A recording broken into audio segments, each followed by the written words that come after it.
नमस्कार दोस्तों, उम्मीद है आप सब अच्छे होंगे। आज हम बात करेंगे basic paper work of court room practice के इस सीरीज़ में, जहां हमने पहले लिस्ट ऑफ डॉक्यूमेंट के बारे में, नकल आवेदन के बारे में, वकालतनामा, मेमो ऑफ अपीयरेंस के बारे में बात की है अलग अलग एपिसोड में। वहीं आज हम बात करेंगे कि तलवाना कैसे पे किया जाता है या प्रोसेस फ़ीस कैसे पे की जाती है। प्रोसेस फीस तब पे किया जाता है जब हमको किसी अभियुक्त को या जो सामने वाली पार्टी है, रिस्पोंडेंट है, उसको नोटिस या समन भेजकर, न्यायालय द्वारा नोटिस या समन भेजकर न्यायालय में बुलवाया जाना हो तो कोर्ट ये समन जारी करता है। समन के बारे में भी मैं आपको बताऊंगा। अब यहाँ पे ये जो फॉर्म है आपको स्टेशनरी में मिल जाती है, कोर्ट की स्टेशनरी में, और 2 रुपये की फॉर्म होता है, जनरली मिल जाता है वहाँ पे।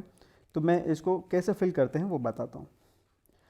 सबसे पहले वही अदालत जनाब, किस कोर्ट में आपका प्रकरण चल रहा है, न्यायालय का नाम होगा, इसमें जिला का नाम होगा, राज्य का नाम होगा। अब यहाँ पे जो दीवानी लिखा हुआ है, यदि आपका मामला क्रिमिनल केस है तो आप इसको कट करके यहाँ पे फौजदारी लिख दें या क्रिमिनल लिख दें, चलेगा।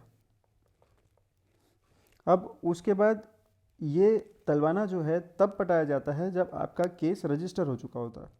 केस रजिस्ट्रेशन के लिए आप पहले प्लेंट या कंप्लेंट फाइल करते हैं, और उस फाइलिंग के बाद उसकी स्क्रूटिनी होने के बाद कि उस ज्यूरिसडिक्शन में आता है कि नहीं, उसके बाद उसका एक केस नंबर अलॉट होता है। तो वो केस नंबर अलॉट होने के बाद आप तलवाना पटाते हैं और या प्रोसेस फीस पे करते हैं। तो यहाँ पे रजिस्ट्रेशन हो गया, मतलब नंबर मिल गया, तो नंबर लिखना है यहाँ पे।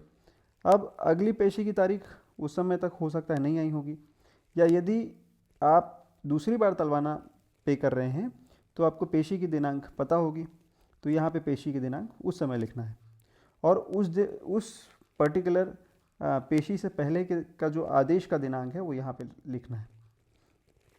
आगे इसके बाद ये जो है टाइटल ऑफ द केस होगा यहाँ पे, मतलब वादी होगा या आवेदक होगा या अभियोगी होगा, वर्सेस बनाम प्रतिवादी, अनावेदक या अभियुक्त। ठीक है, ये आपका टाइटल ऑफ द केस होगा।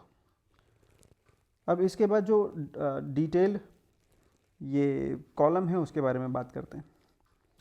आपको इसके ऊपर ज़्यादा फोकस करने की ज़रूरत नहीं।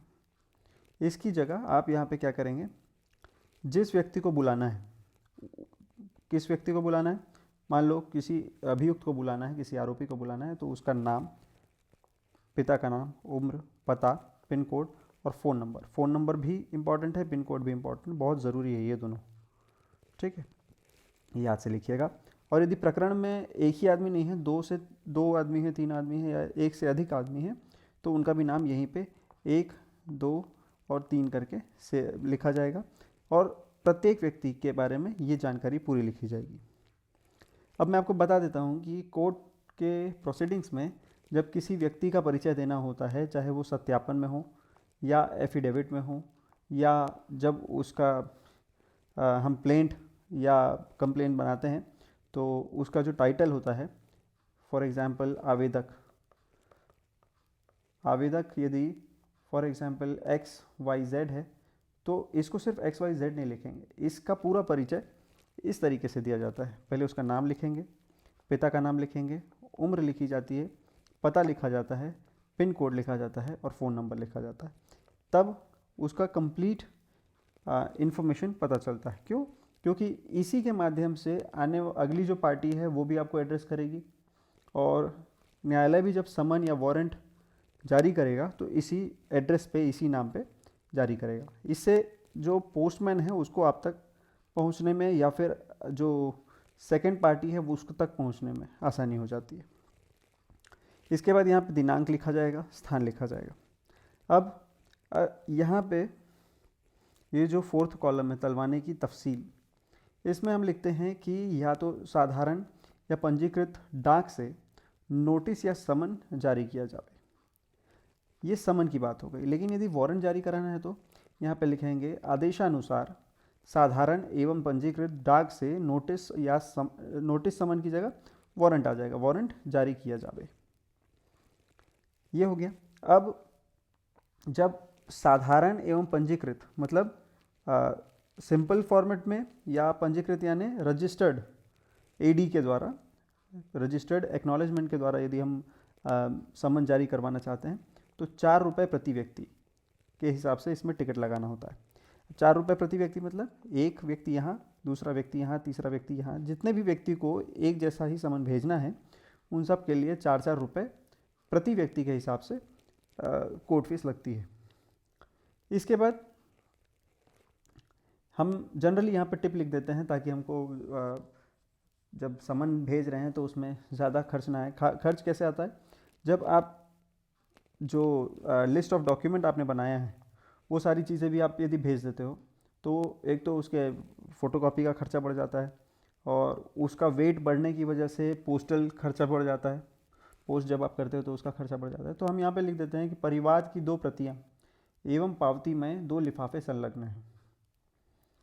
परिवाद की 2 प्रतियाँ और पावती में 2 लिफाफे संलग्न हैं, ठीक है। और दूसरा, सूचीवार दस्तावेज न्यायालय में प्रस्तुत होने के उपरांत दिए जाएंगे। मतलब जो लिस्ट ऑफ डॉक्यूमेंट है, हमने जो लिस्ट में लिखा है डॉक्यूमेंट, वो सारे डॉक्यूमेंट्स न्यायालय में जब ये व्यक्ति पहुंच जाएगा, वो प्रस्तुत हो जाएगा, तो उस समय वो या उसका वकील हमसे ये ले लेगा। हमसे क्या मतलब, कोर्ट से ले लेगा। अब इसके बाद अंततः आपको यहाँ पे एडवोकेट का साइन होगा। यहाँ पे अधिवक्ता वास्ते परिवादी मतलब फॉर एप्लीकेंट या प्लेंटिफ, ये लिख के फिर यहाँ पे बड़े बड़े अक्षरों में फ़ोन नंबर लिख देना है। क्यों? क्योंकि इसी फ़ोन नंबर के माध्यम से जब ये तैयार हो जाएगा ना, कोर्ट का जो रीडर है वो इसको तैयार करने के बाद इसी फ़ोन नंबर के माध्यम से आपको कांटेक्ट करेगा और आप वहाँ जाके इसको फिर पोस्ट करेंगे। कल के वीडियो में मैं पोस्टल लिफाफे को कैसे फिल किया जाता है उसके बारे में बताऊंगा, तो उसको भी ध्यान से देखिएगा। जनरली हम लोग ये जो 4 रुपये का टिकट है वो 2-2 रुपये की टिकट करके यहाँ पे ऐसे चिपका देते हैं, ऐसे। यदि 2 लोग हैं तो 2-2 4 हो गया, 2 और 2 4 हो गया, तो 2 लोगों के लिए ये हो जाता है। तो इस तरीके से मैंने आज आपको बताया कि तलवाना क्या होता है, तलवाना कैसे पे किया जाता है और उसके लिए जो फॉर्मेट है उसको कैसे भरना है। मैं बहुत क्विक वे में आपको इसको एक बार फिर से रिवाइज़ करवा देता हूँ ताकि आपको दिमाग में बैठ जाए, और मुझसे हो सकता है किसी चीज़ को भूल गया हूँगा मैं, तो मैं उसको आपको समझा देता हूँ। सबसे पहले यहाँ पे अदालत जनाब में अदालत का नाम लिखते हैं, कौन से न्यायालय में लगा है, जिला कौन सा है, राज्य कौन सा है।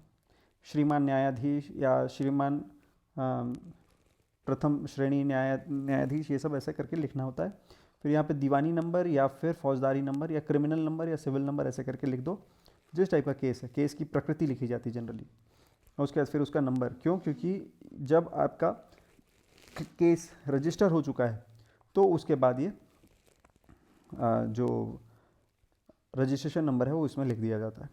पेशी की तारीख, यदि पहली बार समन भेज रहे हैं तो पेशी की तारीख का तो कोई मतलब ही नहीं है, आदेश दिनांक का कोई मतलब ही नहीं है। लेकिन दूसरी बार या तीसरी बार जब समन भेजा जाता है तो वहाँ पे पेशी की तारीख लिख दी जाती है और किस दिन आदेश हुआ है वो लिख दिया जाता है। यहाँ पे टाइटल ऑफ द केस लिखा होता है। टाइटल ऑफ द केस के अंतर्गत आप लिखते हैं कि ABC वर्सेस XYZ ऐसे बनाया जाता है। अब जिस व्यक्ति को बुलाया जाना है उसके बारे में उसकी पूरी जानकारी लिखनी है। मैंने आपको जानकारी के बारे में बताया कि जानकारी किसको बोलते हैं। नाम, पिता का नाम, उम्र, पता, पिन कोड और फ़ोन नंबर, ये सब मिलके उस व्यक्ति की पूरी जानकारी बनती है। एक से अधिक व्यक्तियों का नाम उल्लेखित किया जा सकता है जिसको भेजना है। उसके बाद यहाँ पे दिनांक और स्थान लिख देंगे। साधारण एवं पंजीकृत डाक से नोटिस या सम्मन जारी किया जावे, ये लिखकर तलवाने की तफसील लिखी जाएगी। यहाँ पे जनरली सारे वर्ड्स जो हैं वो उर्दू के हैं तो समझना थोड़ा सा मुश्किल है, तो ये चीज़ें आपको दिमाग में बैठी होनी चाहिए कि मुझे कैसे लिखना है। यदि समन की जगह वारंट लिखना है तो यहाँ पे सिर्फ वारंट आ जाएगा, यहाँ पे आदेशानुसार आ जाएगा, क्योंकि वारंट जारी करने का आदेश भी वही देंगे, कोर्ट देगी। यहाँ पे प्रति व्यक्ति 4 रुपये का टिकट लगेगा, 2-2 रुपये की टिकट आती है, उसको चिपका देना है यहाँ पे। अब उसके बाद फिर 2 टिप लिखना है कि एक तो हमने क्या संलग्न किया है उसमें, और दूसरी बात कि सूचीवार जितने भी दस्तावेज हैं वो न्यायालय में जब आप प्रस्तुत हो जाएंगे तो मैं आपको दे दूंगा। ये हमने यहाँ लिख दिया। एडवोकेट का साइन होगा, फ़ोन नंबर होगा जिससे आपको जानकारी दी जाएगी। यहाँ पे आपको सारे टिकट्स चिपकाने हैं जितने लोगों के लिए हो सब, और इसी तरीके से ये प्रोसेस फ़ीस या तलवाना कैसे पे किया जाता है उसके बारे में मैंने आपको जानकारी दी। और इतनी दूर तक सुनने के लिए धन्यवाद।